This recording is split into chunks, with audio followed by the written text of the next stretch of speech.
All right, it's Wednesday, and that means plants and garden expert Craig Hignight is joining us live to answer all of your questions. Go to the WQAD Facebook page right now so we can start chiming in and getting those questions answered. Let's start here. How often should I water my mother of 1,000 plants?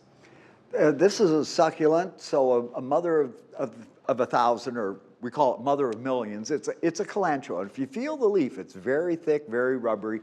So we let it dry down better than we do just a normal foliage plant. And always remember, drain that excess that comes out the bottom, which you should always get excess coming out the bottom of the pot. From Tim, I have a rose of Sharon about 6 feet tall, growing very close to my garage. Is it possible to move it?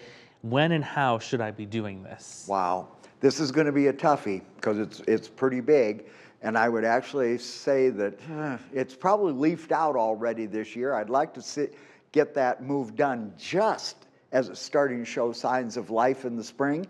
Unfortunately, you're going to sacrifice most of that plant. You're going to take it down to about 1 foot tall and try and move it with as much soil on the roots as possible. If it's one of those things where it just cannot stay where it is, go ahead and give it a shot. Oh, don't forget to use that root stimulator when you're putting it back in the ground, and watch your watering until it gets reestablished.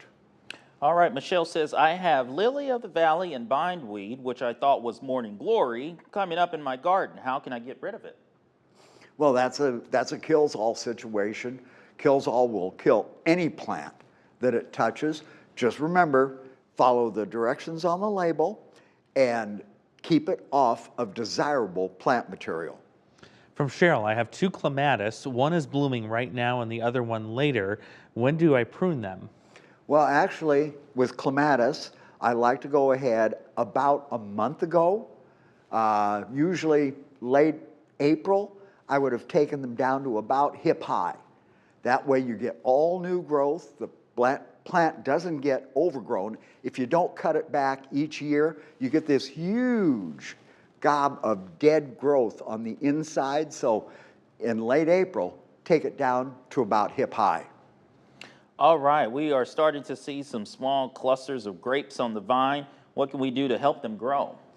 Stay on top of the water. And we have been really dry up until this last week. So if this weather pattern doesn't stay moist, remember that like any other plant in the garden, if we go 7 to 10 days without rain, the plants need a good thorough watering. It's not that light everyday watering. You want to water thoroughly when you do water, but only do it about every 7 to 10 days. From Kevin, when is a good time to cut back the lilac bushes? Now, lilacs are just now going out of bloom.